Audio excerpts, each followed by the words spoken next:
Juan Sebastián Lloret es el director de la especialización en peritaje ambiental de la Universidad Católica de Salta, profesor de responsabilidad ambiental, subdirector de diplomatura en la reglamentación jurídica en la Universidad Católica de Salta, profesor de Derecho Contravencional, Escuela de Cadetes de Policía de Salta, investigador de investigación de la Universidad Nacional de Salta, de Córdoba, actualmente experto para la Oficina Regional de PENUMA, ONU, de acceso a la justicia ambiental para el sector fiscal en toda la región. Bueno, tengo el gran honor de saludarlo, doctor. Bienvenido sea usted. Asimismo, tenemos al profesional, doctor Iván Zárate Rivas, quien se encuentra con nosotros. Es profesional en gestión normativa estratégica para la biodiversidad del Ministerio de Medio Ambiente y Aguas del Estado Nacional de Bolivia. Él es abogado de la Universidad Mayor San Francisco Javier, es magíster constitucional, Universidad Andina Simón Bolívar, que también nos hará la exposición correspondiente. Gracias, bienvenido. Bueno, después de breve presentación, que sin duda es mucho más amplia la trayectoria que tienen nuestros profesionales que están presentes, voy a pasar a recordar un poco cuál es la misión del Tribunal Agroambiental. El Tribunal Agroambiental y los juzgados agroambientales son responsables de impartir justicia especializada en materia agraria, forestal, pecuaria, ambiental, aguas y biodiversidad, sobre la base de los principios de la función social, integralidad, inmediatez, sustentabilidad e interculturalidad, comprometidos con la protección de los derechos de los bolivianos, las bolivianas y los derechos de la madre tierra, a través de la vigencia plena e irrestricta de la Constitución Política del Estado y las leyes vigentes. ¿Qué espera de nosotros? ¿Cuál es la visión que tiene la población en general cuando administramos justicia? El Tribunal Agroambiental y los juzgados agroambientales son instituciones reconocidas socialmente para la defensa de los derechos fundamentales de la madre tierra, de los bolivianos y las bolivianas, de las presentes y futuras generaciones. Esperan que garanticemos la justicia en materia agroambiental mediante los fallos que emitimos. Es importante también recordar que los principios de la jurisdicción agroambiental, específicamente ya señalados, en particular la función social. La función social es el que prevalece el interés de la sociedad, de la madre tierra y del respeto de los derechos humanos sobre todas las actividades de uso y aprovechamiento de la tierra, los recursos naturales y la biodiversidad. Cualquier actividad que ocasione impacto al medio ambiente, se entiende la protección de la madre tierra como la protección a la naturaleza, considerando el efecto en los seres vivos y en el hábitat natural. El principio precautorio. Este principio es muy importante que realicemos porque obliga a evitar y prevenir de manera oportuna, eficaz y eficiente daños al medio ambiente, la biodiversidad, la salud humana y los valores culturales intangibles, sin que el juzgador pueda omitir o postergar el cumplimiento de esta obligación, alegando la facultad de certeza científica. La responsabilidad ambiental, que obliga a una amplia, efectiva y plena reparación de los daños causados al medio ambiente y la naturaleza, sin interesar la condición del responsable. La jurisdicción agroambiental es considerada como una entidad para la consolidación del sistema de justicia plural. En base a la normativa de la ley 1715, es que esta judicatura agraria da sus primeros pasos, perfeccionando modelos procesales como son las audiencias orales. Todo ello debido a que los usuarios de esta jurisdicción, en su mayoría, la población siempre es del área rural. Asimismo, como una práctica alternativa de solución de conflictos, en la jurisdicción agroambiental también nos hemos permitido realizar la solución de conflictos previos a hacer un proceso judicial, el cual también ha tenido una satisfacción de parte de los jueces que han podido resolver estos conflictos, evitando la judicialización. También es importante abarcar estos temas que ahora la Constitución Política del Estado nos ha encomendado, que no solamente se refiere a la tenencia de la tierra, o el tema forestal, o el uso y aprovechamiento de aguas, sino también el medio ambiente y la biodiversidad. Atribuciones que la Constitución Política del Estado nos establece en su artículo 189 y asimismo en la Ley 025. Es decir, que la jurisdicción agroambiental asume nuevos retos con respecto a la protección del medio ambiente y la biodiversidad, como un derecho fundamental a un medio ambiente saludable, protegido y equilibrado. Es por eso que hemos invitado aquí a nuestro estimado Juan Sebastián, quien con su experiencia del derecho internacional, que ya ha caminado mucho en estos temas, nos va a fortalecer para que nosotros podamos aplicar en nuestras sentencias a través de los juzgados agroambientales o en el Tribunal Agroambiental las experiencias que ellos tienen a nivel internacional. Asimismo, nuestra autoridad, el profesional que nos acompaña, el doctor Iván Zárate, también nos va a especificar cuáles son las acciones administrativas que se realizan en sede administrativa.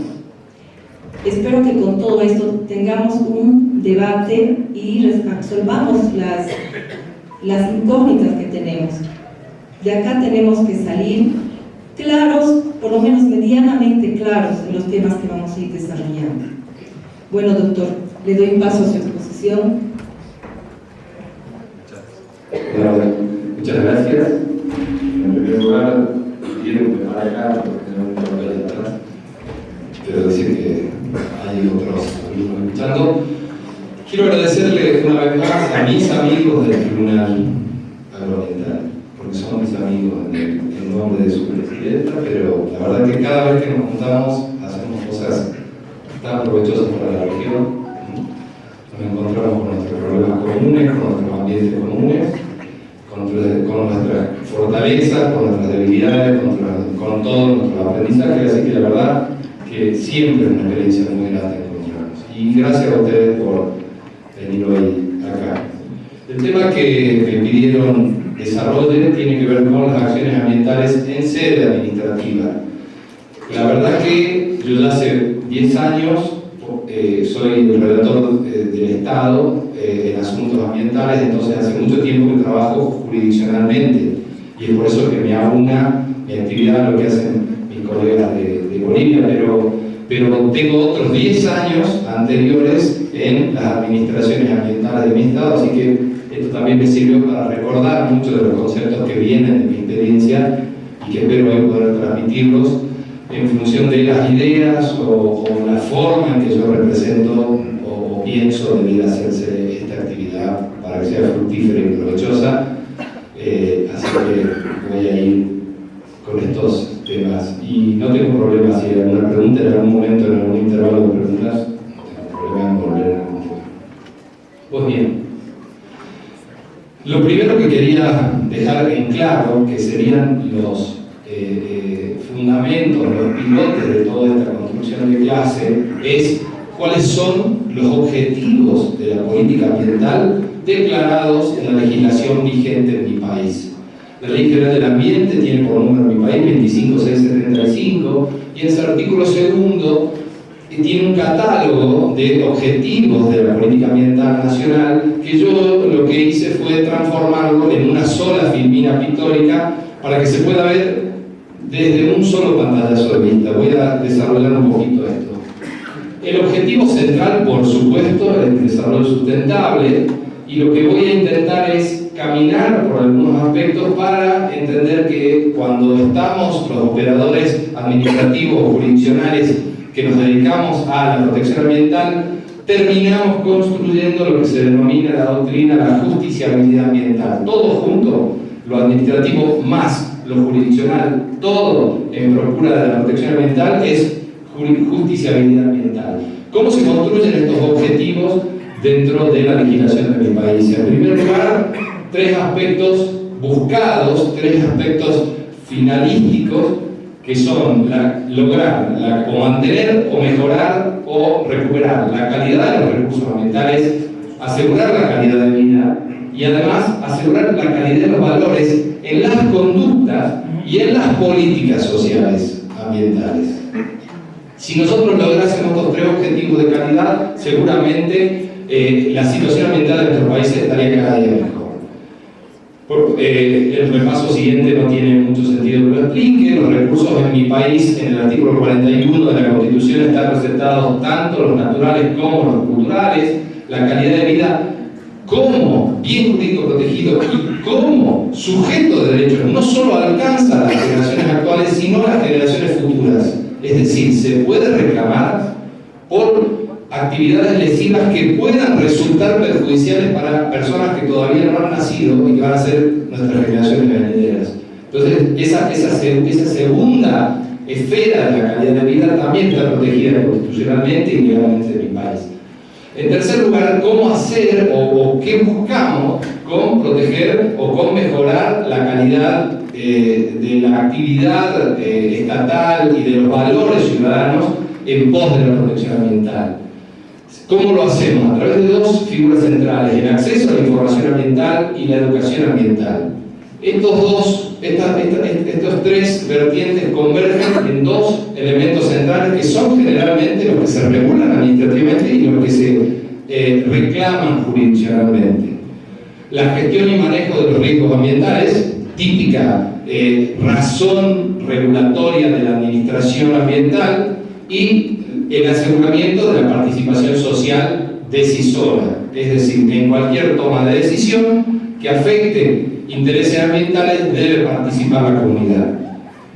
Finalmente, los tres aspectos de protección o los tres cuadros o secuencias de protección que tiene el sistema ambiental. Estoy pensando en el sistema ambiental global.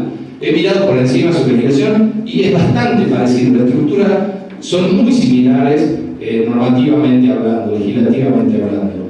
Los tres aspectos, vuelvo, son la prevención ambiental, la precaución ambiental y la recomposición ambiental. Tres momentos, tres inter respecto a todo el desarrollo de lo que hablamos de prevención y recomposición del daño ambiental. Estos tres momentos que tienen un impacto central, y lo voy a tratar de aclarar varias veces, en la regulación tanto sustancial como formal del sistema de responsabilidad ambiental. Finalmente, todo desemboca en que tenemos que tener un Estado para un desarrollo sustentable, un Estado de justiciabilidad ambiental.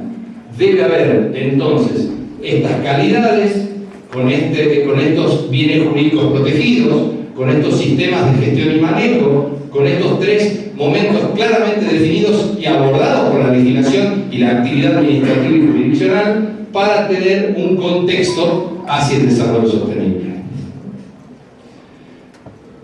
¿Existe un derecho a la protección ambiental? La respuesta es claramente sí. Si yo lo miro a nivel regional, a nivel interamericano, hay una opinión consultiva que lleva por número 23 del año 2007 de la Corte Interamericana de Justicia, que explica suficientemente el derecho ambiental interamericano tal como es el prisma, la forma de mirar que tiene la Corte Interamericana. Me parece que es un CENIC, un elemento central de cualquier operador jurisdiccional debe tener en claro que debe mirar o mirarse y reflejarse en su tarea cotidiana. En esta opinión consultiva deja claro algo que todos sabíamos, pero que necesitamos que la Corte Interamericana lo diga. En primer lugar, que hay un derecho a la protección ambiental que es un derecho humano fundamental. Y nos explica la Corte que pertenece a, hablando de generaciones históricas del desarrollo de los derechos humanos, a los derechos económicos, sociales y culturales. En los famosos DESC. La Corte empieza a hablar entonces de DESCA, derechos económicos, sociales, culturales y ambientales. Lo encuentra en el artículo 26 de la Convención Interamericana, del Pacto de San José de Costa Rica, y además en el artículo 11 ya aparece finalmente expreso en el Protocolo de San Salvador, que es el protocolo reglamentario o operativo de los DESCA establecidos en nuestro pacto interamericano. En segundo lugar, dice que también la Corte Interamericana dice que hay una estrecha conexión, interdependencia e indivisibilidad entre la protección del medio ambiente, el desarrollo sostenible y los derechos humanos. Y de ahí puede desenvolver unas de formas de regulación o formas de juzgamiento respecto a derechos humanos fundamentales como el derecho a la vida, a la integridad personal, a la libertad ambulatoria, etcétera, etcétera, a las cuestiones culturales y demás, y dice hay una intrínseca relación con lo ambiental. Entonces empezamos a entender qué es nuestra materia. Es derecho ambiental, pero también es derecho fundamental vinculado a otro. Y esa es la forma en que normalmente, cuando se hacen reclamos comunitarios, vienen los casos a los tribunales, mezclado, intermezclado con los pedidos de protección a otro tipo de derechos. En segundo lugar, la Corte Interamericana clasifica las formas en que se sostienen legislativamente las maneras de protección ambiental. Y dice que por un lado lo encontramos como derechos sustantivos, el derecho al ambiente o a la no degradación del ambiente en sí mismo, vinculado entonces a derechos como, dije recién, vida, integridad personal, salud o a la propiedad, pero también lo encontramos como derechos de procedimiento. Estos derechos de procedimiento, dice la Corte Interamericana, sirven para asegurar esta protección ambiental buscada por estos pactos. Estos derechos de procedimiento, el ejercicio de los derechos de procedimiento respaldan, en definitiva, y esto lo quiero decir pausadamente para que quede, porque es parte del sustento de la charla que yo quiero brindarles, respalda, sustenta la formulación de las políticas ambientales. Es decir, hay una sinergia entre tener derechos de acceso o derechos de procedimiento y buenas políticas. Por lo tanto, las buenas políticas, en su fase sancionatoria en sede administrativa, deben asegurar que estos derechos de acceso funcionen. Quiero dejar esa idea en claro. Si hay derechos constitucionales o derechos fundamentales de procedimiento para la protección ambiental, eso asegura políticas. Las políticas deben también abonar, cimentar esto. Esto que digo, ahora lo voy a desarrollar, pero quería dejarlo claro. ¿Dónde están esos derechos de acceso? ¿Cuáles son? ¿A qué se refiere Lloret cuando dice esto? Esto empieza o tiene primer paso en la Declaración de Río en el año 92, donde 178 gobiernos firmaron lo que tal vez es el Pacto Universal de Protección Ambiental, la famosa Declaración o Convención de Río. En su principio 10, dice la Convención que la mejor forma de tratar las cuestiones ambientales es con una expandida información pública, una fuerte participación social y un amplísimo e irrestricto acceso a la justicia.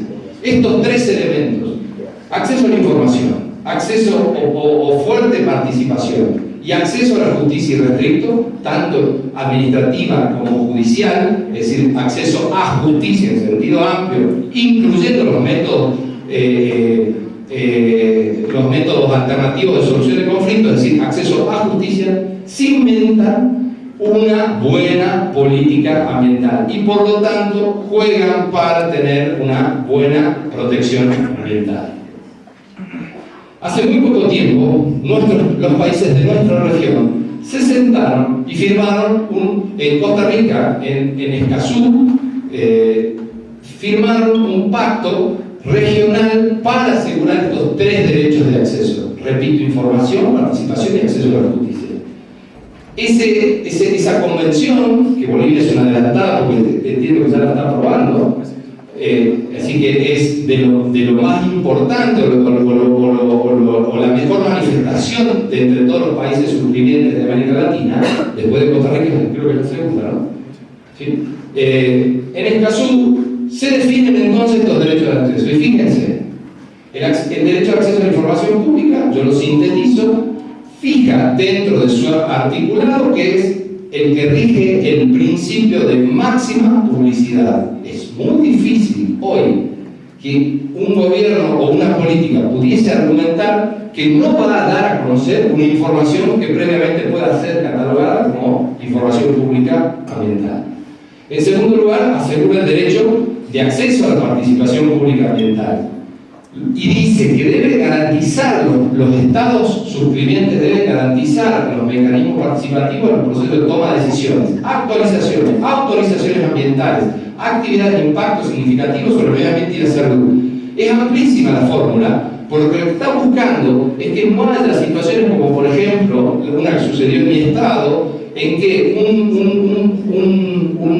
una administración da una concesión o da una licencia, da un permiso y luego tenga algunas formas de articular actualizaciones, reconducciones o lo que fuera, sin dar en ese momento participación. La participación debe ser en cualquier instancia originaria o revisora de la actividad habilitante o permisionaria del Estado. En tercer lugar, el derecho de acceso a la justicia ambiental. Escazú, y fíjense que voy metiendo en la clase que me pidió el tribunal, que es que hable esta vez de sede administrativa, asegura acceso a instancias tanto judiciales como las del tribunal, pero administrativas también, para impugnar y recurrir en cuanto al fondo y al procedimiento. Fondo y procedimiento. Es una revisión amplísima la que se puede hacer también en sede administrativa. Pero, esto que decía hace un momento, los estados se han olvidado de la regulación administrativa, y esto es muy nuevo, de que deben asegurar las políticas y por lo tanto deben asegurar los derechos de acceso. Parece una verdad de perogrullo, pero es el olvido legislativo tradicional en Latinoamérica. Fíjense que si yo tengo que asegurar formas de acceso y mi actividad administrativa, sancionatoria o habilitante debe asegurar estos derechos de acceso, tengo que asegurar mecanismos de procedimiento de reclamo administrativo cuando se trata de cuestiones de información ambiental, de participación pública, de afectación de manera adversa al medio ambiente, que es generalmente la única que trae la legislación, es decir, daño o previsión de daño es la única forma sancionatoria administrativa, y ya se venían olvidando de información y de participación. Y finalmente, contravenir normas, es decir, la mera afectación administrativa a los principios de legalidad objetiva en el actuar de la administración. Debe ser completo y total la actividad regulatoria y sancionatoria de las administraciones ambientales. Estoy diciendo esto so pena de que en general nuestras administraciones latinoamericanas no lo están haciendo. Es un gran olvido. Y están, y voy a adelantar un poco mi opinión, están muy concentradas en lo jurisdiccional, es decir, en el daño. Una administración pensando directamente en el daño, cuando tiene mucha tarea por hacer previa. Trabajé 10 años en fiscalización ambiental en mi estado. La información, la participación, la prevención, que va a ser el punto central, antes de la actividad de reconducción, evitación o finalmente reparación del daño, que es una actividad que a la propia administración la encuentra en la legislación, y he visto que en la de ustedes también, legitimada para ocurrir a los tribunales y reclamarla. Cuando la administración viene pidiendo eso o viene intentando sancionar eso dentro de su seno, es porque falló en todas las tareas que tenía en el cuaderno en las páginas anteriores y llegó el daño. Y hay que irlo a pedirlo a la administración jurisdiccional.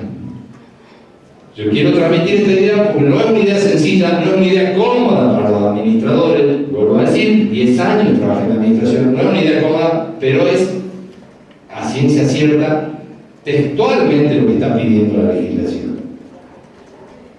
Ámbitos de responsabilidad como sistema. En mi país, el artículo 29 de la ley 25675 regula 3 ámbitos de responsabilidad, y eso que está ahí arriba es textual. La responsabilidad civil o penal por daño ambiental. Fíjense, en mi país es muy claro. Y es muy claro en la legislación, no claro en las reglamentaciones administrativas. Es muy claro en la legislación. Dice, si uno lee textual, dice la responsabilidad civil o penal por daño ambiental, corta, es independiente de la administrativa. Ergo, y además yo estoy de acuerdo con una interpretación literal textual de eso, el daño se discute en sede jurisdiccional por la vía penal o por la vía civil. Luego hay una responsabilidad administrativa. Mi charla está tratando de explicar dónde debe estar bien centrada respecto a convenciones internacionales, palabras de la Corte Interamericana y palabras constitucionales, esa regulación administrativa. Además, la legislación, y yo por ejemplo ahí cito la ley 7070, que es la ley de mi estado, que está adecuada a la ley nacional. Nosotros tenemos un sistema de pisos y techos donde la legislación estadual no puede violar, sino que debe ser o igual o más regulatoria, o sea, más exigente que la legislación nacional. La legislación de mi estado dice que estas acciones son independientes y acumulativas, se rigen por principios generales que gobiernan a cada materia, y el cumplimiento de una pena, ¿sí?, acá arriba, el cumplimiento de la pena no releva al infractor del deber de reparar o recomponer los daños ambientales ocasionados. La reparación siempre está, y eso es un imperativo constitucional en el artículo 41 de la Constitución argentina. ¿Qué es lo que planteo entonces como sistema de responsabilidad ambiental? Porque si cada uno de los sistemas se rige por los principios generales que gobiernan a cada materia, pareciera que tenemos un administrativo ambiental, un civil ambiental y un penal ambiental. Y no es así. A mi entender, al humilde entender de este servidor, nosotros tenemos un derecho ambiental y por lo tanto tenemos un sistema de responsabilidad ambiental. Un sistema único, armónico, homogéneo y que tiene una finalidad específica, que es la protección del ambiente. Como había dicho al principio, calidad de vida, calidad de los recursos, calidad de las actividades estatales de regulación. Si esto es así, ¿cómo funciona? ¿Cómo se construye? Yo en esto cito a un autor argentino que se llama Pastorino, Leonardo Pastorino, amigo de mi colega Blate, que dice que el concepto de autonomía en derecho ambiental o en derecho agrario es lo mismo. En este caso está asociado a una idea de identidad, de tipicidad de la normativa. Y lo que hacemos es encontrar, en realidad, 4 ramas clásicas, yo digo 4, yo creo que dice 3, que son la civil, la penal, la administrativa y la procesal. Estas ramas, como dice la propia normativa argentina, se rigen por sus propios principios, pero son todas ahora readecuadas a cumplir el objetivo ambiental que fue el que puse en la primera filmina. Si esto es así, hay una especialización normativa que es el derecho ambiental, y ese derecho ambiental no puede ser otra cosa que tener su propio sistema de responsabilidad ambiental armónico, que lo penal funcione coordinadamente con lo civil, que lo civil funcione coordinadamente con lo administrativo. Los tres, cada uno con sus instrumentos y herramientas, en el penal la pena, en el civil la condena indemnizatoria, preparatoria, y en lo administrativo la infracción y la sanción, todos deben abonar a lo mismo, a proteger. ¿Qué hay detrás de construir un sistema de derecho en particular? O un sistema de responsabilidad para un derecho, una especialización de derecho en particular. Hay una decisión política. ¿Cómo es esa decisión política? Yo puedo, con estas 3 ramas, civil, penal o administrativa, tomar una decisión dónde quiero poner el eje amplio de la protección. ¿Y dónde quiero poner el eje amplio de la protección? Tiene mucho que ver con lo que estamos hablando. Quiero un derecho muy fuerte, represivo, tengo que tener un derecho penal ambiental grande, fuerte, sancionatorio, lleno de tipologías sancionatorias para la protección ambiental. Quiero exactamente lo inverso, quiero tener un Estado donde la autonomía y la voluntad sea muy fuerte. Entonces, ¿dónde pongo el énfasis de responsabilidad? En la responsabilidad civil, donde solo el daño, pero no el predaño, solo el daño está fuertemente regulado. Tengo mucha acción jurisdiccional para cuando sucede el daño, pero antes no me meto, o no me meto tanto, no hago énfasis ahí. Hay una tercera forma de regulación, dice Pastorino, que es una regulación intervencionista. Si yo lo que quiero es adelantarme al daño de última ratio penal o al daño luego de la autonomía de la voluntad civil, y quiero llegar antes en la conducta y regular las conductas, ¿sí?, de los ciudadanos para que no haya afectación, es decir, quiero ser preventivo, lo que tengo que hacer es tener una regulación intervencionista. ¿Qué voy a encontrar entonces? Mucha reglamentación y regulación administrativa. Cuando converso con mis colegas, como charlamos de que están ustedes justo decidiendo dónde enfocar y cómo distribuir las cargas de la protección ambiental. Si eso es así, esto es un punto esencial. ¿Qué tipo de legislación quiero? ¿Qué tipo de legislación ambiental quiero? Tomar ese tipo de decisión inclina la balanza en cuál derecho se va a ver más inflado de herramientas dentro de la regulación legal. ¿Cuáles son los fundamentos entonces de los tres sistemas o ramas que yo quiero elegir para hacer tipología y crear mi derecho ambiental nacional? ¿Cuáles son? Por un lado, la penal. ¿Cuál es la función? ¿Cuál es el objetivo penal? En principio es un derecho represivo. Y ese derecho represivo tiene las dos famosas vertientes de cualquier penalista, podría explicarlo mejor que yo, una prevención general y una prevención especial. Una prevención especial que explica que este derecho busca retribuir con sanciones, como reclusión, como prisión, como multa, como inhabilitación, en lo que hace al catálogo de mi país, la actividad dolosa o culposa típica, en este caso ambiental. Y luego, una prevención general que por ese efecto simbólico que la pena, la gente no vuelve a realizar este tipo de daños porque sabe que le puede caer una pena y eso revierte la voluntad delictual, dolosa, culposa respecto al ambiente. Por otro lado, si elijo tener un sistema más fuertemente civilista en mi sistema de protección ambiental, de responsabilidad ambiental, tengo que recordar que los dos objetivos expresos en mi país, en el nuevo Código Civil y Comercial, hace muy poco tiempo sancionado, tienen manifiesto, es la prevención, en este caso un daño ambiental, y en otro caso la reparación de un daño ambiental. Y en tercer lugar, si ahora me meto en la voluntad que pudiese tener eventualmente de enfocarnos en un sistema más intervencionista, no represivo y no autonómico de la voluntad, menos regulatorio, sino regulatorio, tendría que caer en cuáles son las funciones, o explicar cuáles son las funciones o fundamentos que tiene el sistema de responsabilidad sancionatoria. ¿Cuáles son? Tiene tres vertientes. El primero es institucional o político. Lo primero que hace el sistema de responsabilidad, es darle efectividad a la actividad de la administración. Si la administración emite reglamentaciones de protección ambiental y no les damos formas de sancionar a los que incumplen, nadie va a cumplir la legislación administrativa. En segundo lugar, tiene un efecto preventivo, similar cuando sanciona a lo que pasa con la prevención general.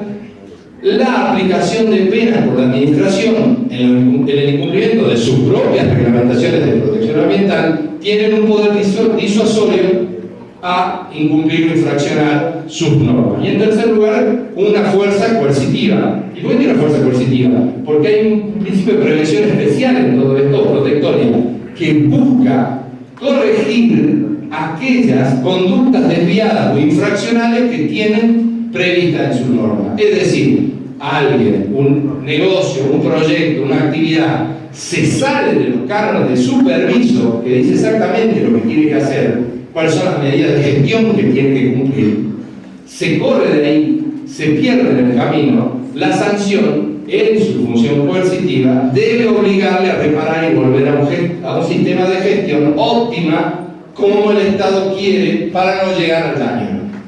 Sigo diciendo, cuando uno focaliza, mira desde el punto de vista administrativo en lo que está pensando en el predaño, que no llegue a desencadenarse el daño ambiental. ¿Se entiende hasta acá? ¿Sí? Bien. ¿Dónde está parado? Ahora directamente hablo del administrativo. Me olvido de los otros dos sistemas, del civil y del penal, y ahora voy directamente al administrativo, que era la razón que me habían pedido conversar hoy con ustedes. ¿Dónde está sentado la actividad disciplinaria o reglamentaria, sancionatoria de la administración ambiental? Está parada en lo que denominamos el famoso poder de policía. El poder de policía significa la potestad que tiene constitucionalmente la administración, el Estado administrador, de reglamentar los derechos y garantías constitucionales, limitándolo en pos de un objetivo de interés público como es la protección ambiental, la calidad de vida, la calidad de los recursos, etcétera, etcétera, etcétera. Si la administración tiene esa capacidad de dictar reglamentos, de dictar legislación para obligar que las conductas ambientales vayan en un sentido para su prevención, significa que puede sancionar para fortalecer esta actividad y que el administrador cumpla, que la empresa pida el permiso, que el negocio pida su habilitación, que el productor haga su certificación ambiental y cumpla las medidas ambientales regulatorias. Ahí está parado el poder de policía ambiental. ¿Cómo históricamente se usaba este poder de policía? Eran las famosas command and control. Eran las dos formas típicas del poder de policía de cuna americana de dar determinadas regulaciones y obtener sanciones. En Argentina y en el derecho ambiental hemos encontrado la doctrina que es ahora más amplio esta forma instrumental de llegar a través del derecho administrativo a la regulación del poder de policía ambiental. Y fíjense que a esas funciones clásicas las podemos redividir o redistribuir en la función de habilitar, de controlar y de sancionar. Lo que hago al momento que un emprendimiento quiere hacer una actividad con impacto ambiental, ¿qué hago si le doy el permiso durante la vida de este proyecto, que tiene condiciones, que hizo un estudio de impacto ambiental y tiene una matriz que va a hacer ciertas actividades, que va a tomar ciertas precauciones, que va a tener ciertas formas de mitigación? Todo eso debo atenderlo en la vida. Por eso vuelvo a la primera idea que dije, que era como fuerte. La administración que está pensando en cómo sancionar daño se olvidó que dio un permiso y que ese permiso está pautado. Y que si esa actividad comienza a tener impactos, empieza a jugar su propia responsabilidad en la prestación del servicio de administración de protección del ambiente. Y eso no le gusta a los administradores, y no me gustaba a mí cuando estaba en la administración, pero es real. Es donde pierde tiempo, porque además el efecto, si quieren, simbólico o publicitario de una administración que abrió una gran causa por daño a un proyecto específico, se ve más que la actividad de todos los días de ir a hacer auditorías, tomar muestras, seguir permanentemente a un proyecto, y que el proyecto nunca se salga de los cabales, que siempre esté ajustado al deber ser del permiso que le concedieron. El Estado moderno, obviamente, ya no solo se basa en este derecho administrativo sancionador, tiene otras fórmulas para llegar, y son la famosa autorregulación regulada, es decir, esas cuestiones de regulación privada que han empezado a hacer obligatorias las propias administraciones. Llámese certificaciones ISO, auditorías con participación social, etcétera, etcétera, etcétera. Balances, ahí puse otro, ecogestión, balances sociales, seguros obligatorios, todas formas que coadyuvan al derecho administrativo sancionatorio a que los sujetos que realizan actividades con impacto ambiental la hagan de la mejor manera y nunca llegue el daño. Esa sería la idea. Esa es la fortaleza de este sistema y es el olvido de este sistema. Eso es lo triste.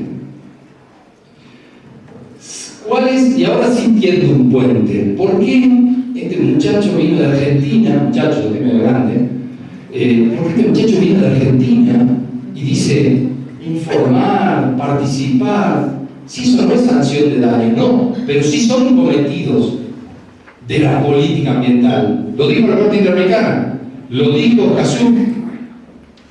Si eso es así, la administración debiera concentrarse en más que solo sancionar el predaño y el daño.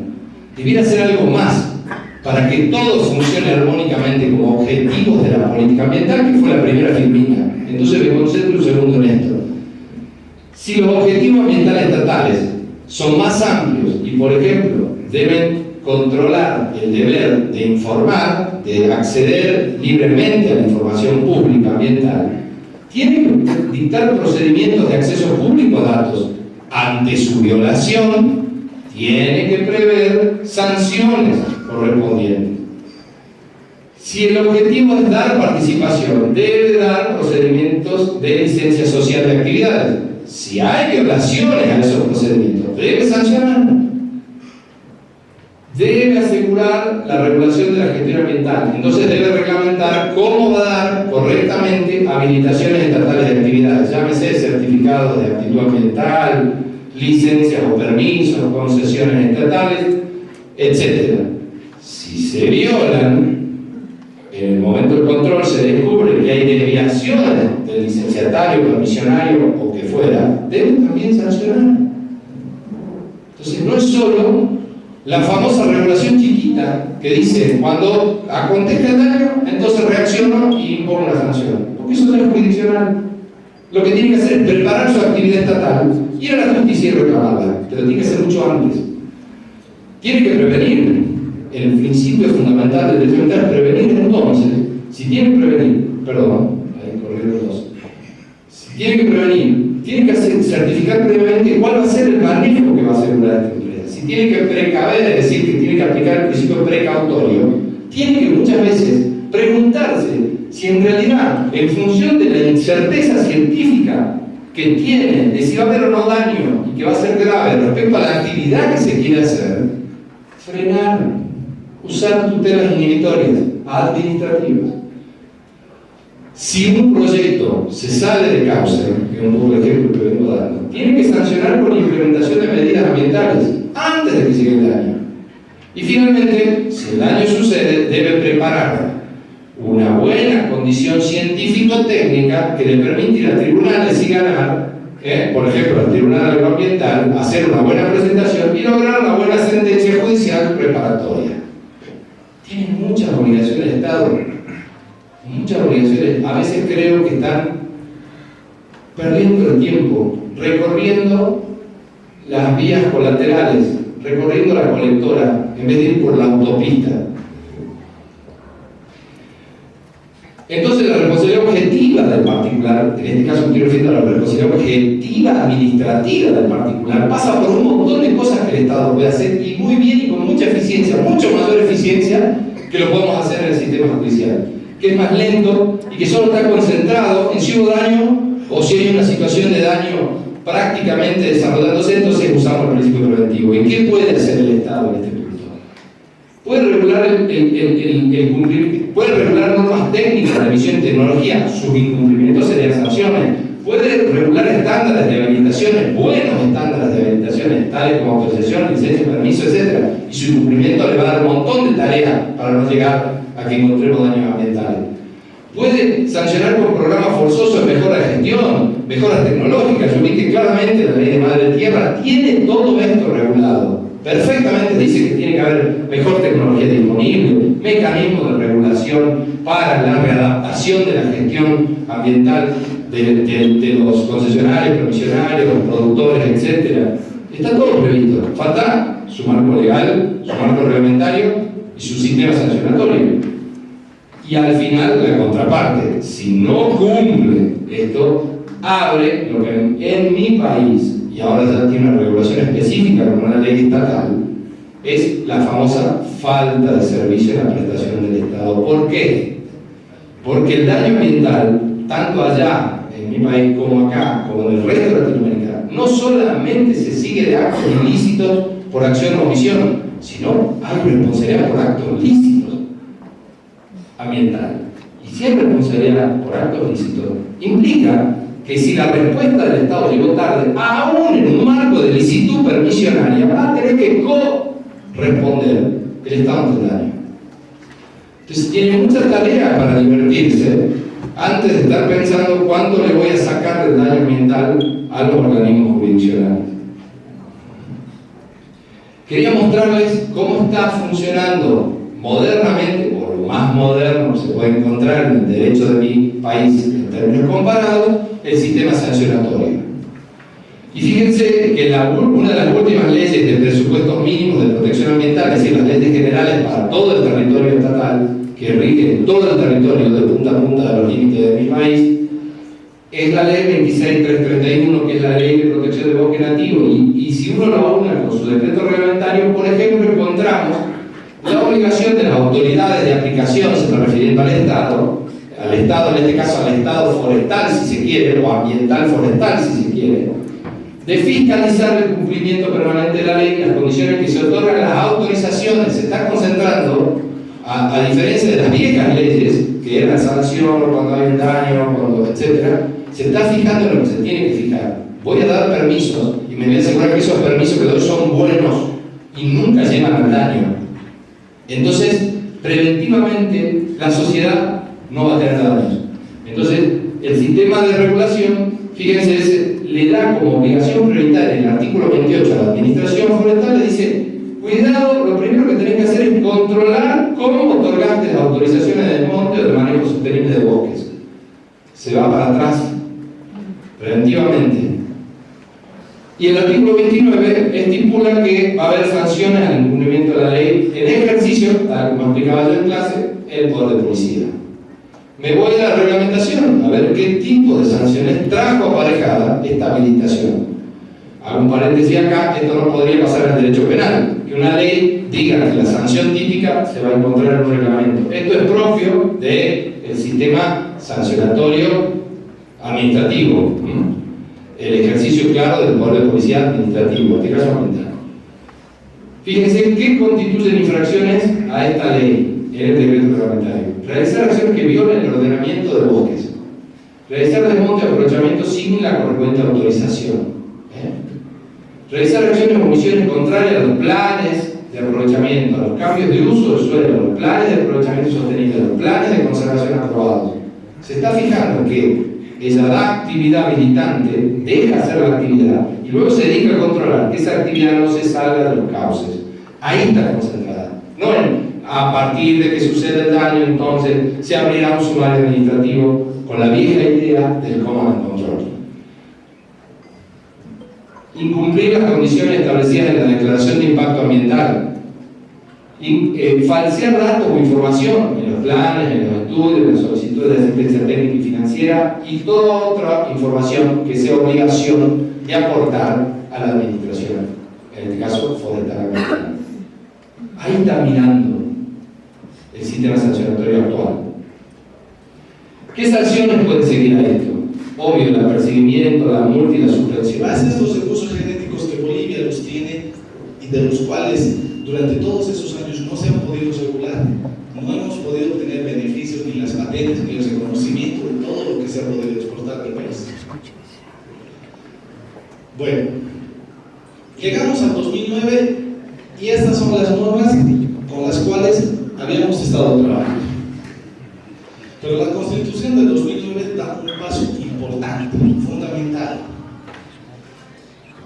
Constitucionaliza a los recursos naturales y establece los mecanismos necesarios para su aprovechamiento. Porque hasta antes del 2009, nuestra política de no tocar nada y dejar que todo se vaya, no nos había dejado buenos réditos. Había que pensar en el aprovechamiento. Pero la Constitución da un paso más.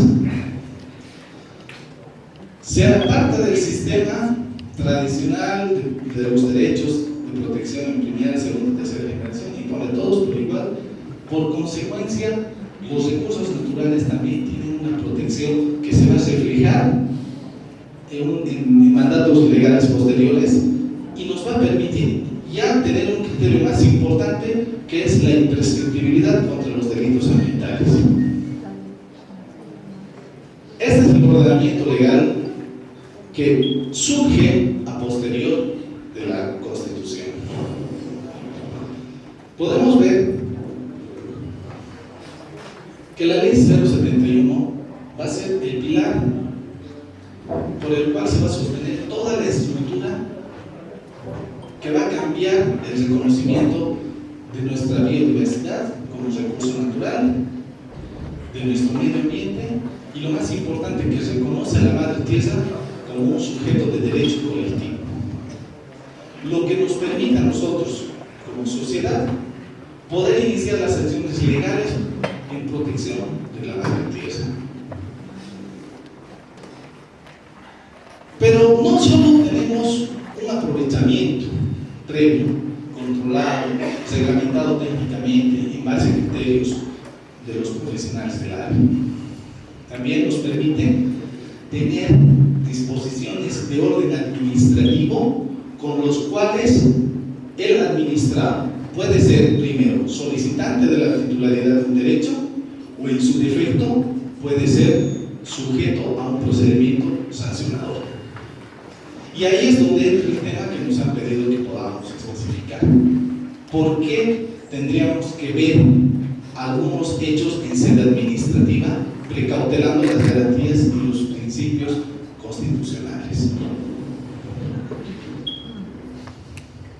Bueno, un poco ya entrando en materia y queriendo ya poder aterrizar en lo que se nos ha pedido ya, poder aclarar sobre las actividades.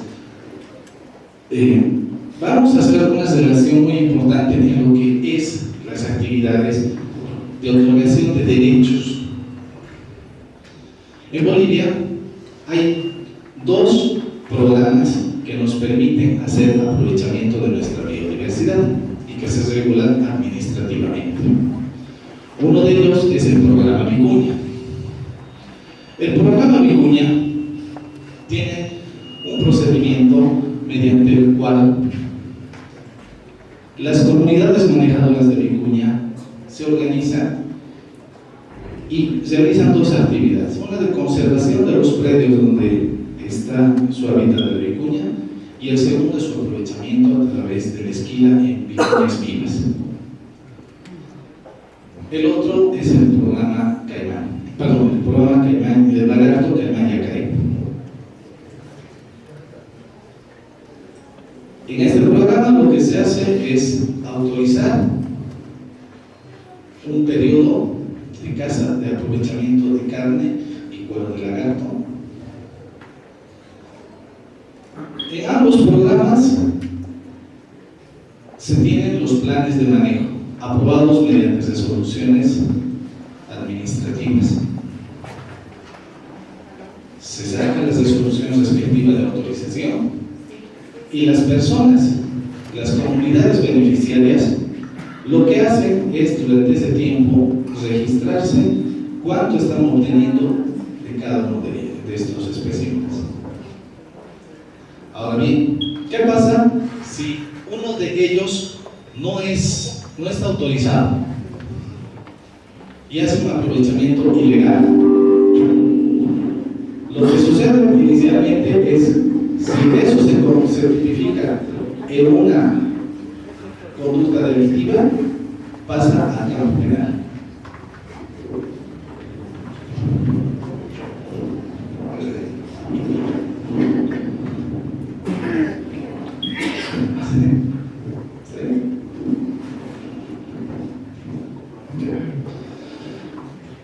Entonces, ahí tenemos una regulación de orden administrativa muy importante en el país.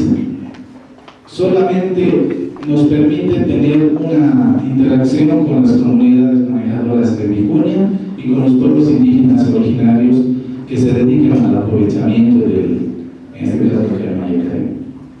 Ahora, todo este proceso posteriormente, cuando los productos que se obtienen tienen que ser comercializados, tienen una reglamentación que es el Decreto Supremo 3048, que es lo que se regula, lo que les hablamos de la Convención CITES. En base a estos antecedentes que les he señalado, hemos identificado los siguientes criterios con los cuales podríamos regular varias actuaciones. Primero, las actuaciones en sede administrativa son aquellas actuaciones procesales dentro de los procesos emergentes por las presuntas contravenciones al ordenamiento legal, que sería, en el caso nuestro, el procedimiento administrativo sancionador. Y por otro lado, es la solicitud de un ordenamiento, la solicitud de la titularidad de un derecho. En base a estos dos campos de acción, nosotros, en el caso de biodiversidad, tenemos que tener el cumplimiento de ciertas características del acto administrativo, que vendría a ser, primero, que sea emitido por una autoridad del órgano ejecutivo que tiene la competencia y la jurisdicción para poder establecer las acciones. Segundo, que tiene que tener la materia clara. El Viceministerio de Medio Ambiente, Cambio Climático, Biodiversidad y Gestión del Desarrollo Forestal es la autoridad ambiental competente nacional para conocer una serie de temas que van desde temas forestales, biodiversidad y medio ambiente. En base a esa facultad que nosotros tenemos, nos constituimos como la entidad que en este caso tiene la capacidad para poder regular las acciones. Por otra parte, también podemos ver que esto nos va a permitir regular mediante resoluciones de primera instancia todas aquellas determinaciones que asumamos y que también puedan seguir el conducto regular pertinente, que sería en el caso, de acuerdo a la ley 2341, los recursos de revocatoria y el recurso jerárquico.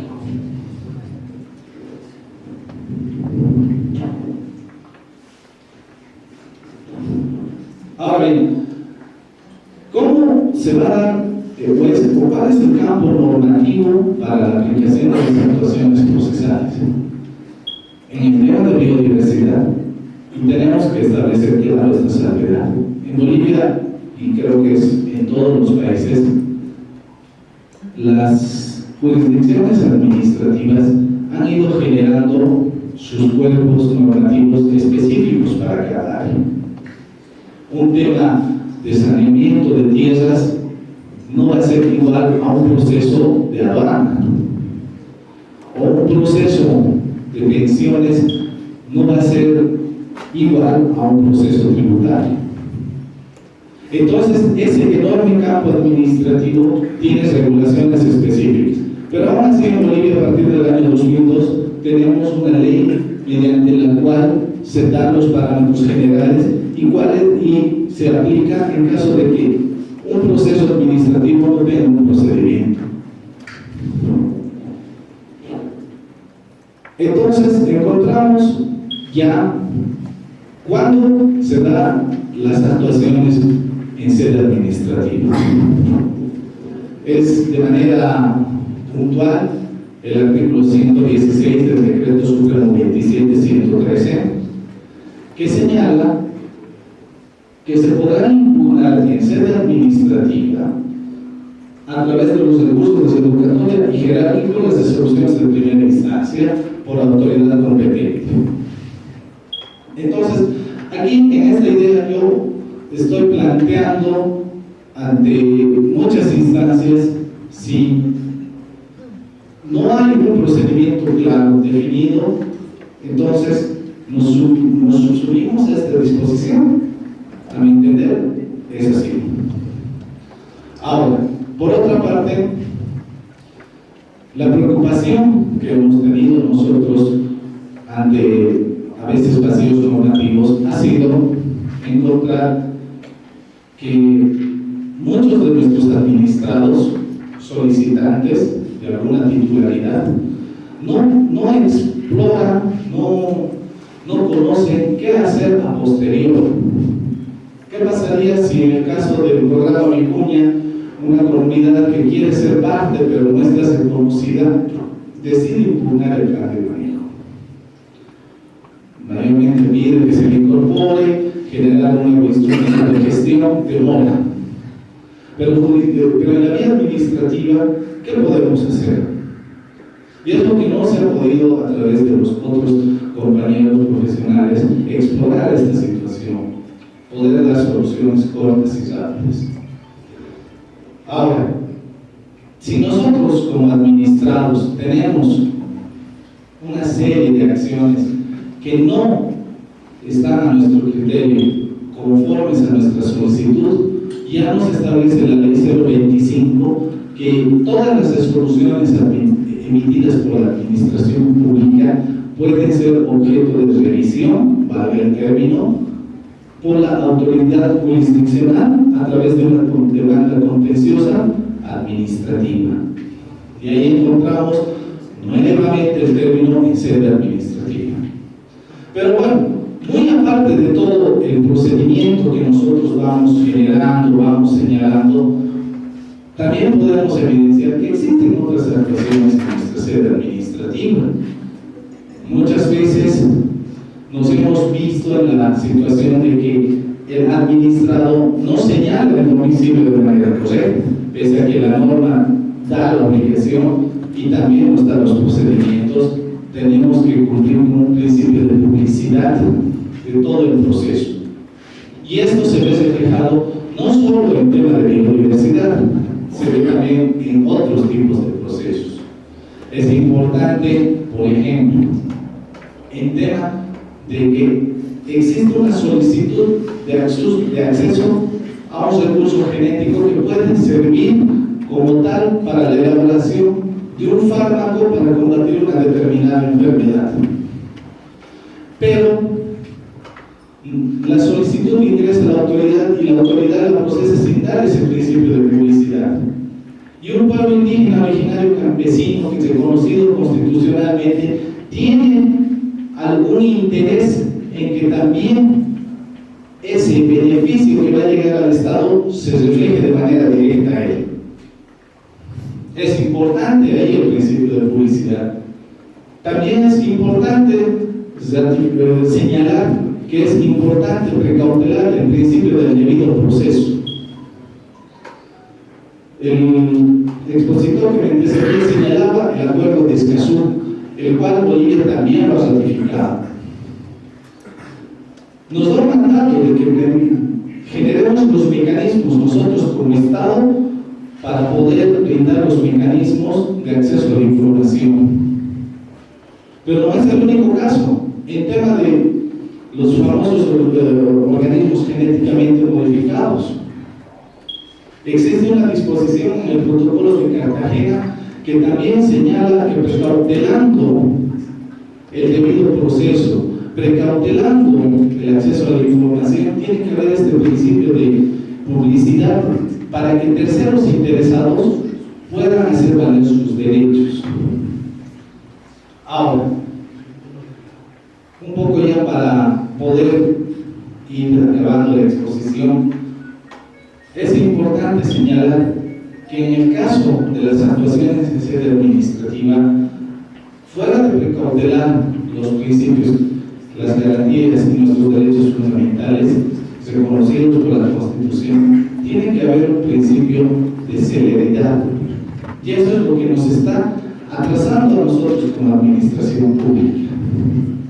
¿Qué es lo que sucede cuando la administración pública tiene conocimiento de una solicitud y no la permite o no, por alguna razón, no la viabiliza en su acceso a los terceros interesados? Perdemos la oportunidad de utilizar instancias jurisdiccionales como la vía de la vía agroambiental, la jurisdicción agroambiental, para poder hacer valer derechos. En Bolivia existe la ley del control social.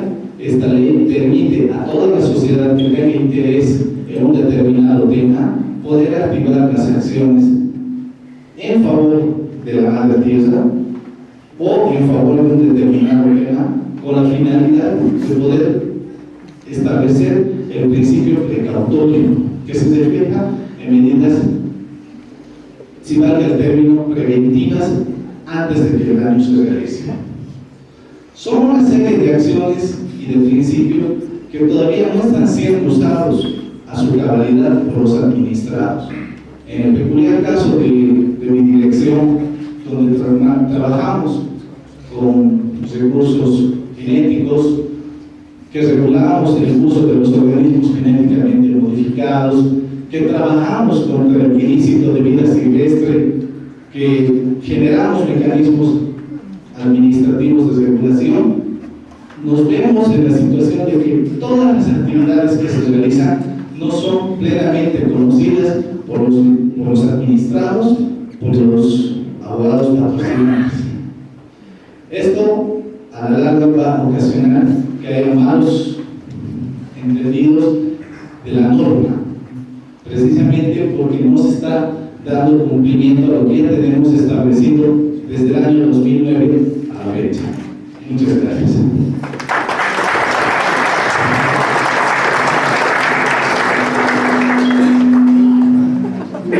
Muchas gracias, doctor. El instrumento de gestión, como señala, la sede administrativa debería ser corta y rápida. Generalmente vamos tropezando con esto, pero se supone que tanto las autoridades administrativas como las jurisdiccionales debemos encontrar soluciones eficientes, prontas a estos problemas. Así permitir el acceso a la justicia ambiental. Teníamos previsto hacer las preguntas, a generar un debate, sin embargo, debido al tiempo que ya es 2:30, esperamos que 2:30 estemos, a 2:30 la noche los presentes y vengamos ya con nuestras preguntas. Porque solamente si hacemos presentaciones y no hay un debate, no vamos a llevar mucho, ¿no es cierto? Y vamos a irnos con dudas tal vez. Entonces les pido por favor a que volvamos, ya tengamos las preguntas hechas y vamos a tener un espacio corto, pero sin que sea productivo. Muchas gracias. O aquella de la administración, en este caso si es la acción popular ambiental que pregunta, con efectos ambientales. Yo pienso que no está dirigido a el sistema de responsabilidad, sino a reorganizar o establecer o sanear situaciones que se han dado de manera irregular respecto a la, sobre todo, actividad regulatoria, ¿no? Estoy tomando la acción popular propiamente dicha. En mi país, además, a la forma de amparo por cese, que ya sería una forma así de actuar sobre la responsabilidad ambiental, se le ha dado una legitimación popular y cualquier persona puede interponer una acción de cese ambiental cuando está aconteciendo en ese momento, se están desplegando los hechos negativos, los hechos lesivos, ¿no? ¿Cuál sería la relación que yo pudiese encontrar si usted me pide que yo hiciera un vínculo?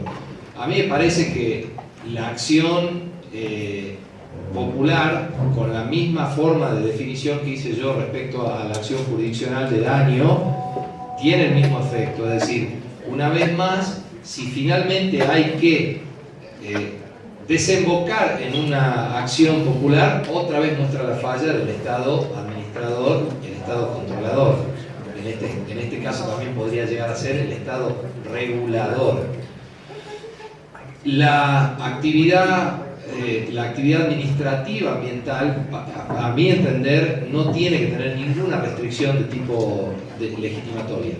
A mi entender, no tiene que tener ninguna restricción legitimatoria. Es decir, funcionaría o haría las veces de una acción popular, no jurisdiccional, sino solo administrativa. Y serviría para los mismos fines saneadores, para golpear la puerta a la administración y decirle a ella misma: usted está haciendo las cosas mal, por favor, redirija su accionar administrativo.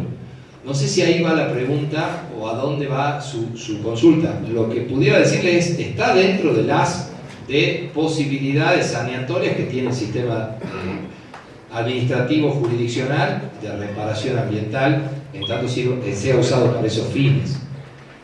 No sería parte de un sistema de responsabilidad stricto sensu, digamos, ¿no? Es decir, una responsabilidad persecutoria, penal o administrativa, o una accionar reparatorio en términos civiles.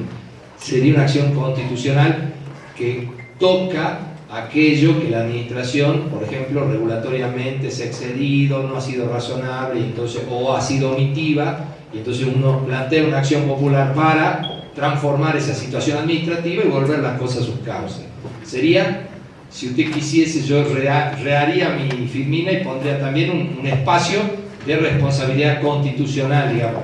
Lo que pasa es que yo lo sobreentendí en función de que las políticas públicas tienen su propio remedio, ¿no? Amparo, habeas corpus, habeas data para el acceso a la información pública, etc. No quise entrar en un debate más bien de acciones puramente constitucionales, ¿no?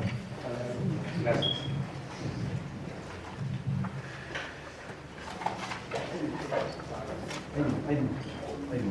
Doctor, a ver, doctor, usted nos hablaba de que un daño medioambiental cabalmente implica 3 responsabilidades. Nos hablaba de la responsabilidad penal, civil y administrativa, ¿verdad? Bien, conocemos claro de que la responsabilidad penal cabalmente tiende a sancionar la conducta típica anteladamente establecida en nuestro Código Punitivo. Lo que quiero preguntarle concretamente, usted decía también de que la responsabilidad administrativa también significa una sanción, así textualmente lo digo. Lo que quiero consultar al doctor es cabalmente, desde ese enfoque sancionador de la responsabilidad administrativa, ¿cuál la diferencia con relación a la responsabilidad penal y la responsabilidad administrativa, doctor? Muchas gracias por la pregunta, me sirve para volver sobre algunos temas que por ahí uno va muy rápido. Lo que planteo, hay otras posiciones diferentes, pero lo que planteo es que sí hay una coincidencia en términos muy fundamentales, en términos de la actividad ius puniendi penal y si se quiere un ius sancionador administrativo. Entonces, en los dos hay un fundamento sancionatorio. No así respecto a la palabra que usó, que era daño, porque a mi entender nosotros debemos hacer una pequeña escisión y decir que daño, por lo menos puramente en el derecho de mi país, y como una idea general podría decirse, el daño propiamente dicho ambiental debiera perseguirse a través de acciones jurisdiccionales, y acciones jurisdiccionales involucraría acciones penales y acciones civiles. No así, a mi entender y por mi forma de entender, acciones administrativas, porque la administración en algún punto, para asegurar los derechos de defensa de un administrado que está siendo perseguido por la acción sancionatoria administrativa, pero que intenta finalmente franquearle que ha hecho un daño, debiera también la administración concurrir a la jurisdicción, que es la única que puede bajar la bandera y decir usted es culpable de un hecho dañoso, ¿sí? O autor de un hecho dañoso en términos civiles. Esa es mi forma de pensar. Entonces, por eso decía, entiendo que el lugar donde se mueve más cómodo es un pez en el agua, la responsabilidad administrativa, el lugar donde es más cómoda de trabajar las herramientas de la responsabilidad administrativa es en el predaño, no en el daño. Los otros dos ámbitos de responsabilidad tienden al daño. Dicho esto, sigo entendiendo que hay un nivel de asimilación en las cuestiones fundamentales en el derecho administrativo sancionador y en el derecho penal retributivo, si quiere. Hay una cosa común. ¿Cuál sería la diferencia? Y esto usted, con su pregunta, me permite desbrozar la selva. El ius puniendi o el injusto penal es un injusto de tipicidad de última ratio.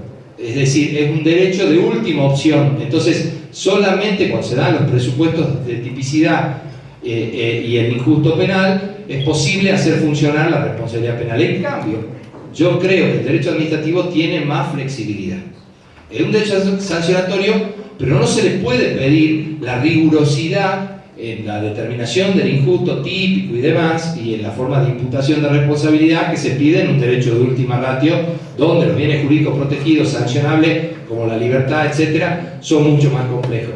Eso le permite a la administración tener más velocidad de trabajo, más flexibilidad para la determinación de un daño reprochable, etcétera, o de un injusto reprochable, para no usar la palabra daño. Creo que comparten arriba las mismas esencias.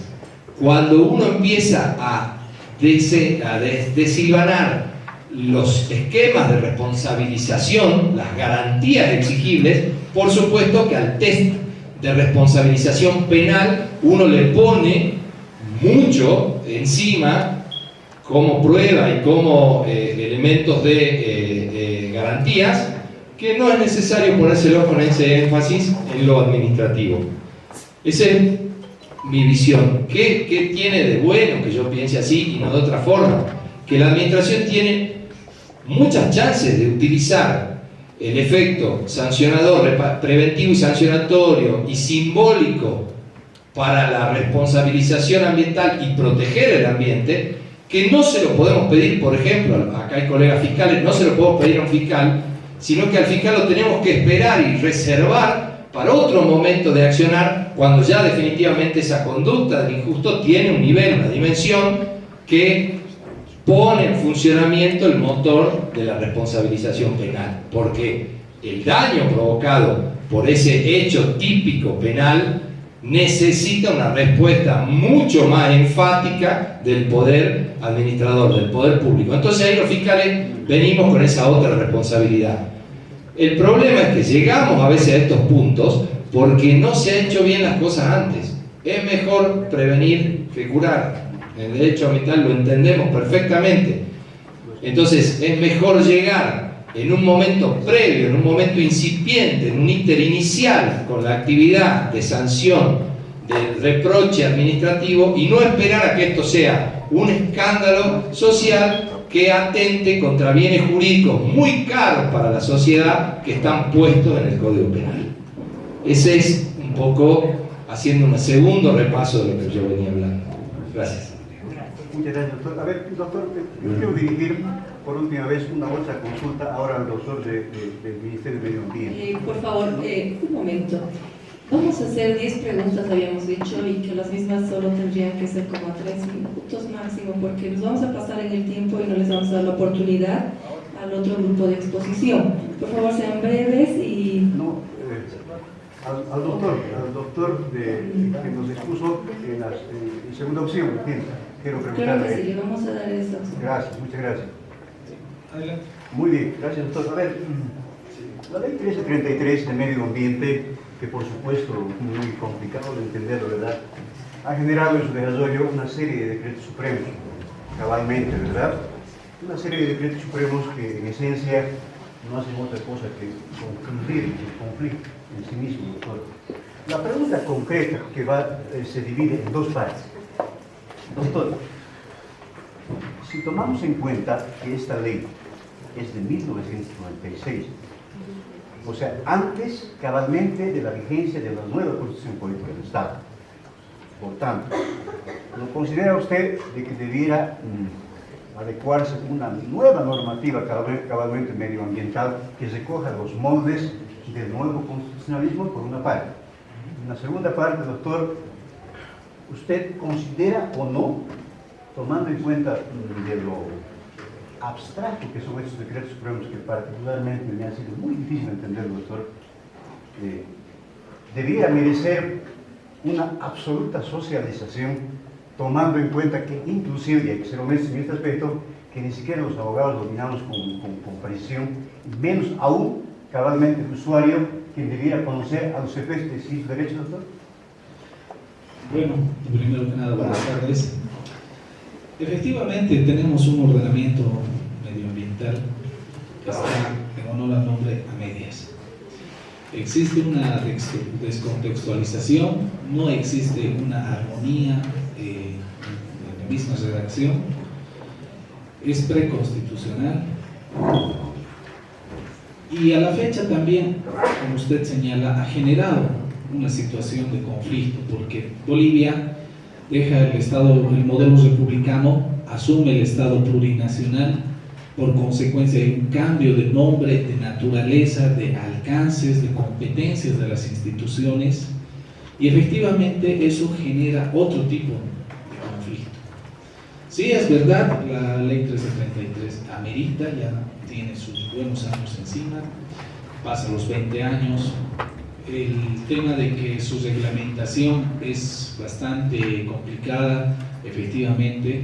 Sin embargo, hemos venido trabajando en el tema de biodiversidad, que es lo que a nosotros nos aflige en gran medida, en una adecuación normativa, en el sentido de generar nuevas normas Primero, que nos dé una protección clara, precisa, de que la biodiversidad es un recurso natural y el tráfico ilegal de vida silvestre tiene que ser sancionado por más años de cárcel.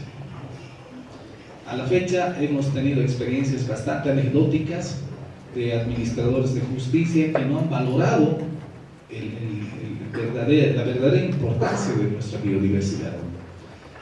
Por otra parte, en el tema de generar un espacio de prevención, en el derecho medioambiental, en la conceptualización de lo que es nuestra madre tierra, hay el principio precautorio. ¿Qué nos manda este principio? Prevenir, realizar acciones antes de que suceda el desastre. En el caso de biodiversidad, el mayor problema es el tráfico ilegal de vida silvestre. Entonces, sí, concuerdo con su posición, es necesario, el Ministerio como tal ya viene trabajando en propuestas de normas, pero tenemos que tomar en cuenta que la Ley de Medio Ambiente 1333 ha regulado varios aspectos, lo que conlleva también trabajar con muchos sectores para la aplicación de una nueva normativa. Bueno, buenas tardes. A tiempo de hacerle la pregunta al doctor de la República de Argentina, brevemente me voy a permitir hacer un comentario, probablemente con lo que estaba tocando hace rato. Me parece interesante lo que dijo el doctor de la República de Argentina en este aspecto del derecho de acceso a la justicia ambiental. O sea, hay un olvido legislativo a nivel de América Latina. Y este aspecto lo ha corroborado precisamente el director jurídico del Viceministerio de Medio Ambiente. Evidentemente nos hizo una exposición de la Ley 2341, su procedimiento revocatorio jerárquico para algunos casos determinados. Nos ha hablado del saneamiento, del proceso forestal, y nos ha hablado inclusive del proceso administrativo de Vicuñas, que llegó un momento determinado y dijo, ¿dónde impugno? Y ahí está el interrogante, y eso corrobora lo que dijo precisamente el doctor de la República de Argentina. Y este aspecto, ya viendo nuestra realidad nacional del Estado plurinacional de Bolivia, si analizamos, la Constitución Política del Estado ha sido promulgada el 7 de febrero del 2009. Ahí se ha hablado ya del Tribunal Agroambiental, ya no del Tribunal Agrario Nacional, se ha hablado de competencias ambientales, biodiversidad, autorizaciones, etcétera, etcétera, en tema ambiental. Se ha implementado luego la ley número 025, que se ha promulgado el 24 de junio de 2010. Ahí también se han puesto los jueces agroambientales, Tribunal Agroambiental, las atribuciones en materia ambiental, pero hasta ahora no se ha dado, no se ha utilizado esa situación. ¿Y por qué esta situación? Si ustedes analizan la disposición transitoria segunda de la ley número 025, si bien tenemos competencia en materia ambiental, sin embargo esa disposición transitoria segunda lo deja latente, o sea, no está en funcionamiento. Y si lo analizan la disposición transitoria tercera, ¿qué dice la disposición transitoria tercera de la ley 025? Nos dice, doctor, que hay un periodo de transición, ¿sí? ¿Puede entrar? Al punto, por favor. Sí, por favor, voy a entrar, esto es muy importante para el debate. Porque hay un periodo de transición, nos dice la disposición transitoria tercera, de 2 años, para que la Asamblea Legislativa Plurinacional haga las leyes acomodando a la ley 025 y a la Constitución Política del Estado. Hasta ahora no ha pasado nada.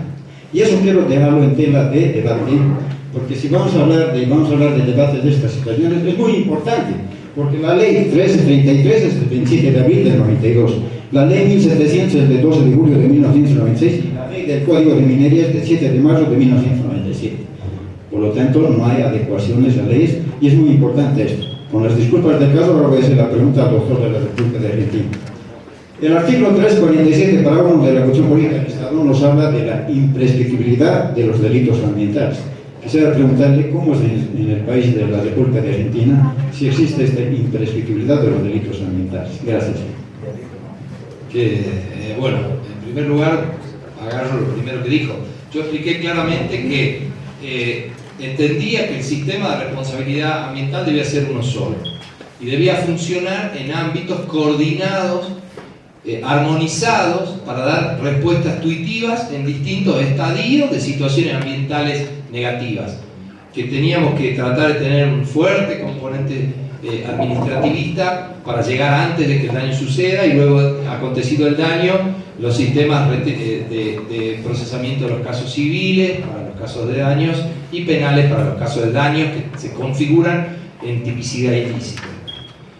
Los tres funcionando armónicamente, o sea, si esto realmente se llegase a concretar, lo que entiendo es que se logra lo que puse en la primera filmina, un Estado, así como lo buscado del desarrollo sostenible, lo buscado en términos de que el sistema de normas funcione, es lo que yo puse en mi filmina, denomino justiciabilidad ambiental, es decir, que hay un estado de justicia global, total, eficiente, coherente, con atención ciudadana, con raigambre social y atención a las situaciones de vulnerabilidad, etc. Eso un poco para ponerle contexto a cuando yo dije, creo que las sociedades latinoamericanas no hemos hecho todos los deberes y todavía no estamos en una situación, en un estado de justiciabilidad buscado, perseguido, ¿no? Lo puse como un horizonte. Y es verdad que eso atenta contra el acceso a la justicia que nos exige, por ejemplo, varias de las constituciones, casi todas las constituciones latinoamericanas y los tratados que estamos firmando. Punto y aparte, y respecto a la pregunta que usted me hace sobre imprescriptibilidad de los delitos ambientales, en mi país no hay una determinación expresa y normativa de que los delitos ambientales resulten imprescriptibles. No la hay. Hay interpretaciones jurisprudenciales que han trabajado en ese sentido, porque en mi país lo que sí es imprescriptible son los delitos de lesa humanidad. Con toda la explicación que yo he hecho sobre la consustanciación de los derechos humanos con los derechos ambientales, que ya lo ha dicho hasta el Tribunal de la Corte Interamericana, de que los derechos ambientales, los derechos a la protección ambiental son derechos humanos, puede hacerse una interpretación extensiva que diga que esa imprescriptibilidad que está determinada para los delitos de lesa en mi país puede también alcanzar a los delitos ambientales. Hay tribunales que se han expresado en ese sentido. La jurisprudencia no es totalmente uniforme, no está definido, no está terminado y sobre todo no está ni constitucionalizado ni legislado. Diferente es cuál es la opinión doctrinaria mía. Yo creo que esa interpretación de lesa hoy prácticamente se vuelve obligatoria en función de que debemos perseguir los fallos de la Corte Interamericana en mi país. Espero haberle dado respuesta. Una pequeña aclaración más que va a realizar y con eso estaríamos concluyendo las preguntas. Por favor, vamos a proceder después con el siguiente panel. Bueno, solo un par de puntualizaciones. He señalado en la exposición que dentro de la práctica jurídica de nuestros colegas abogados, en tema administrativo no se ha desarrollado el uso de estos recursos que están en la vía administrativa, señalando el ejemplo de darse alguna situación en el tema de regulación de biodiversidad, como fue el programa Vicuña. En otro tema, solo aclararle al doctor que nos hacía la relación de las normas ambientales, el código de minería que usted ha citado ya ha quedado derogado. A la fecha existe una nueva ley de minería y metalurgia, que es la ley número 535. Igual establece una serie de mecanismos, igual establece un procedimiento administrativo, establece una autoridad competente, que en este caso es la AJAM, y que a su vez también ellos desarrollan una jurisprudencia, por así señalar, en temas de regulaciones como el tema de minería. Solo para citar un ejemplo. Gracias. Bueno, vamos a ir concluyendo. Bueno, las preguntas que faltaron realizar, vamos a realizar un debate en las mesas de trabajo que mañana vamos a hacer, entonces por eso podemos guardar todavía. Y bueno, muchas gracias, agradecer aquí al doctor Sebastián Llover y asimismo al doctor Iván Zárate. Muchas gracias.